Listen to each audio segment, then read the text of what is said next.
Did they make this Canadian only?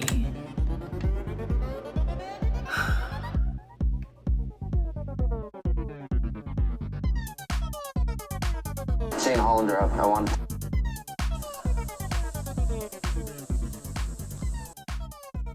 Okay. What's with the time jumps? There was like a week, 6 months, 6 months, 3 months, 4 months, 4 months. Stop. Disclaimer.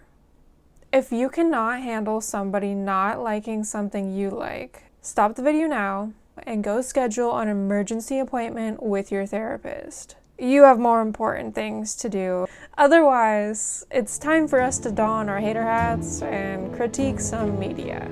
Okay, so now that we're all cool here now, I just have to say that my number one complaint with Heated Rivalry is all of the time jumps. Initially, I watched the first episode on the night it premiered, and I was just really thrown off by how it went.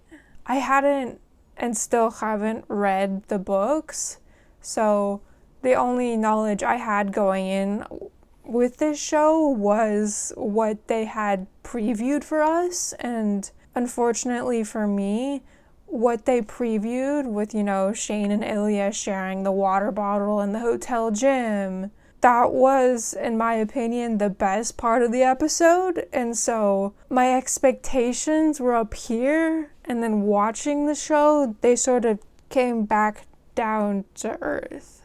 It sort of felt like hearing a clip of a song on TikTok and then excitedly going to, listen to the rest of the song, only to realize that you don't actually like the rest of the song. Or at the very least, the song doesn't meet the expectations. And I say this with love in my heart. This show wasn't terrible. The world's not gonna end, and I'm not losing any sleep over it. At least not because of this. People's opinions and laudings of the show aren't, completely out of pocket. And it definitely is nowhere near the disaster class that was the finale of Game of Thrones. I just did not vibe with the first episode of the show, and then the internet went feral, and it awakened something inside of me. Something petty, which is then the energy I brought with me when I watched the rest of the show. I have a laundry list of things that annoyed me in the show, and I'll get to it. But the big overarching thing that needs to be addressed is the time constraints that the show has. From my understanding, it sounds like there were multiple, both internal and external. For starters, the show was filmed in around a month's time, which Google AI tells me that on average, an episode can take from 7 to 10 days to film, which means a month's time with 6 episodes. We're sort of cutting it close. Math. It also has what the internet says was a minimal budget of around 11-12 million Canadian dollars, which, as we all know, is about 5 American, sort of a shoestring budget, if you will. It's no iron lung though, but According to fans online, it seems like the show was fairly true to the books, so any plot issues that are in the show could potentially be attributed to the source material itself. Unfortunately, I am currently refusing to read the book, so I cannot personally verify if in the book the writing is better, worse, or the same as the show. To make a long story short, I just felt like the first 2 episodes were really jarring. It felt like I was just flipping through these moments in time, almost like it was clips. We get to see these short, explosive moments between Shane and Ilya as they experience them. And then, just like them, we don't really get to see them until they see each other. And sure, you could say we get background on these characters. It seems like Shane is being pressured into being this perfect, flawless model minority to the extent that he is incapable of loosening the leash that has him high-strung and entangled. And then Ilya, it feels like he is lost in a world that he can only belong in if he performs. You know, for the team, for the media, for his family. I think that's why I feel really bummed out. It's because there are some great foundations for this show. It's a good and interesting story. I just don't feel like it was shown in a way that gives the characters justice. There was just a distinct lack of flow that led to some distance between me as the viewer and the characters that I am supposed to be emotionally connecting with. To tell a story over an extended period of time, funnily enough, you need time. If I were to tell somebody the highlights of the last 7 years of my life, that's all they'd be, highlights. The cliff notes. And at the loss of time, I would suggest there be an amount of narrative flow, some cohesion, if you will. Not just going, oh, I met a boy at school, and then we battled out who could be the top student, and then a year later we hooked up in his dorm, which then turned into some weird annual hookup thing, which eventually turned into a secret relationship, which, you know, any sane, interested person would be at least a little curious about what happened in between. And yes, I do understand that for Shane and Ilya's story, it makes sense that they don't have a ton of contact with each other, because that's what leads to them having the explosive passion when they meet again and again. But I'm missing the things that are happening in their individual lives that make them want to continue this relationship, that makes them drawn together and continue to come together. My hot take is that everything that isn't the two of them coming together and exchanging saliva is shallow. Off of the top of my head, I think there are about 4 recognizable teammates.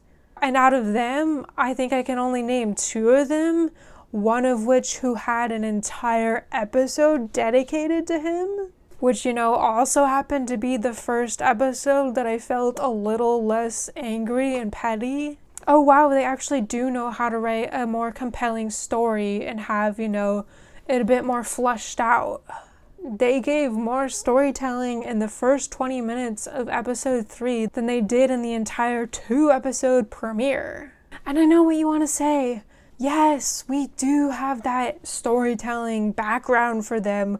I do know about their family conditions and the pressures they face in their career, but that's just it. I know it. I don't feel it. There definitely are challenges when it comes to adapting a book into a TV show. It's the reason why so many people have strong recommendations on whether people should read a book first or watch the adaptation. Books tend to have more nuance, but adaptations bring the stories to life. In a book, you can get the inner thoughts of a character, which helps the reader better understand them, but when it comes to translating that into a live adaptation, sometimes it just doesn't make sense, or it ends up getting cut because it's a little hard to condense 372 pages into 5 episodes. At a certain point, hard decisions have to be made. Do you shrink down supporting moments, or do you make it longer? And I think we all know what was chosen here. Humans are hardwired to want social connection. We experience a broad spectrum of emotions, and we want to share them, to share in them. Turn on the news, read an article. It's going to make you feel a certain way. Because invoking your emotions is what makes things stick with us. It's what makes things important to us.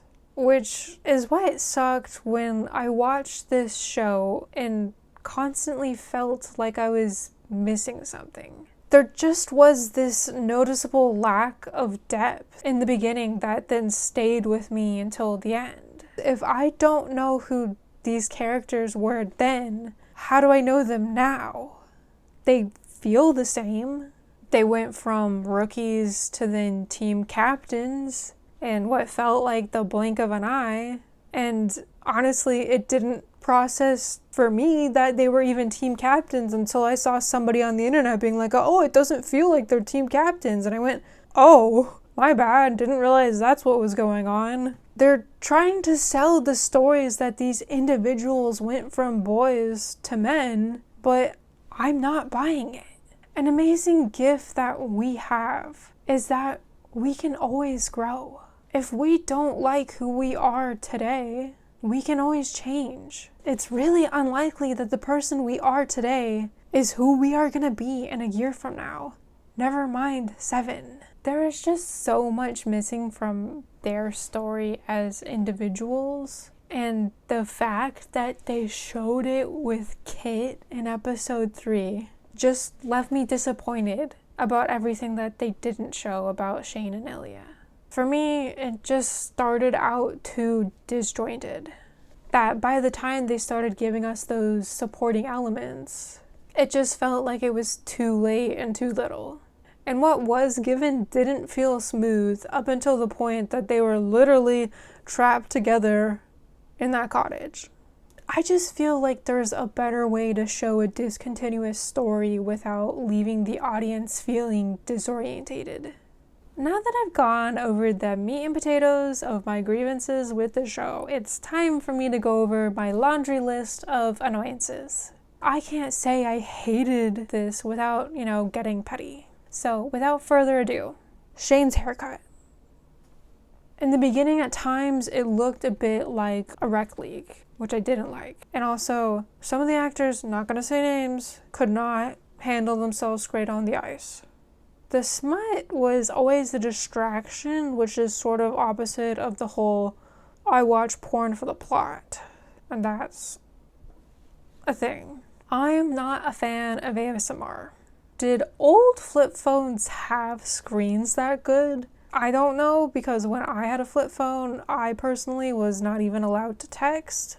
So, if anybody knows, I wrote a note that this feels like the LaCroix of hockey shows. Scott Hunter's running form isn't terrible, but he did sort of look like he was trying to milk a cow. Also, as an anti-nipple person, I was not enjoying his gray shirt situation. Kip is not 26. He's not 30, but he's not 26. Shane looks like a senior chihuahua they're holding back from fighting the delivery man. I took 2 days off of watching between episode 3 and 4, and honestly, I had a hard time remembering what was even happening with the plot, which don't think that's a great sign for me or the show. I wasn't a big fan of how women were treated on the show. I know they changed Svetlana's storyline to being a childhood friend instead of whatever stuff they did in the book that I will not read, but given the little time that we had with any of the characters, it sort of just felt like they used Rose, and I didn't love the feelings that gave me. Shane broke the cardinal rule of not doing things when you're distracted. But hey, we got the cottage because of it. It's so private. My complaints did get less and less as the show went on, which is a positive. And the only thing I had as a note for episode 6 is the fact that I really miss background music when characters are making out.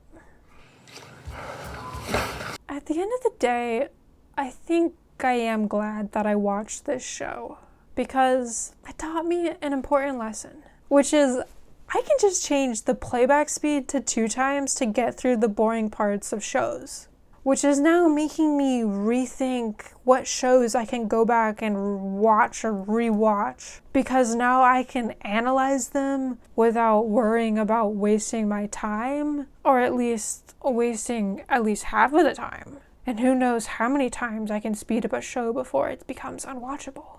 And as a person that is spoiled pretty much every TV show and movie just to avoid feeling like I wasted my time, I think this will help me feel a lot less out of the loop and a lot more valid in my disliking of things. Because at the end of the day, haters gotta hate.